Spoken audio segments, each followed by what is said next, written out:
One good measure under this strategy is the Rogers Criminal Responsibility Assessment Scale. And so, accordingly, this kind of scale has sound psychometric properties, and it can assess the following: malingering.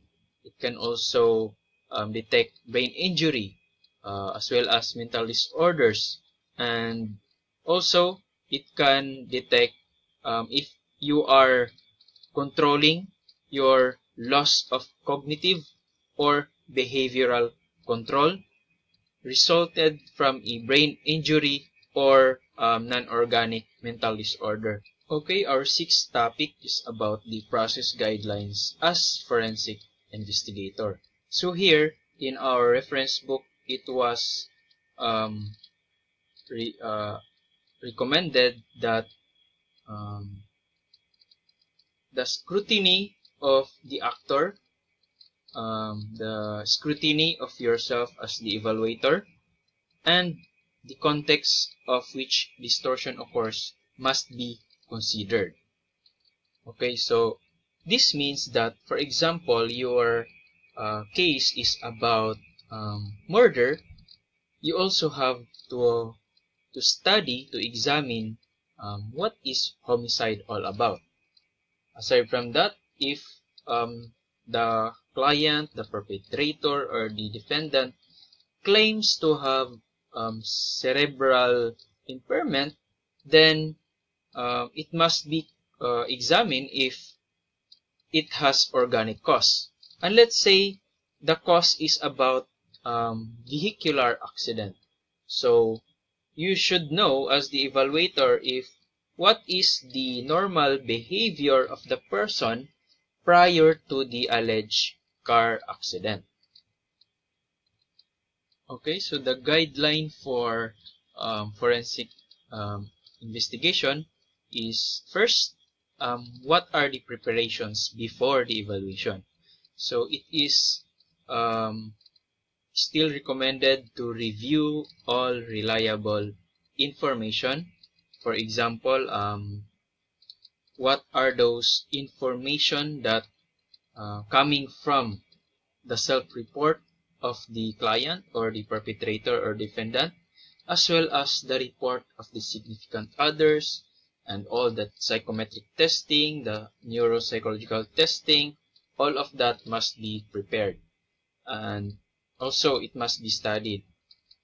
Now, if there are instances that you are not allowed to access some information, it must also be identified in your report, including the reason of inability to access some information or some material.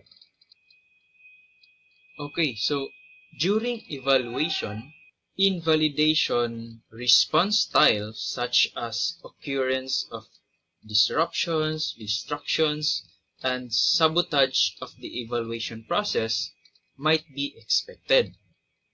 You are also allowed to interview the significant others as eyewitnesses, and then you will be exercising, you are expected to exercise to treat those other witnesses with the same rights and privileges as the defendant, including the right to cease questioning.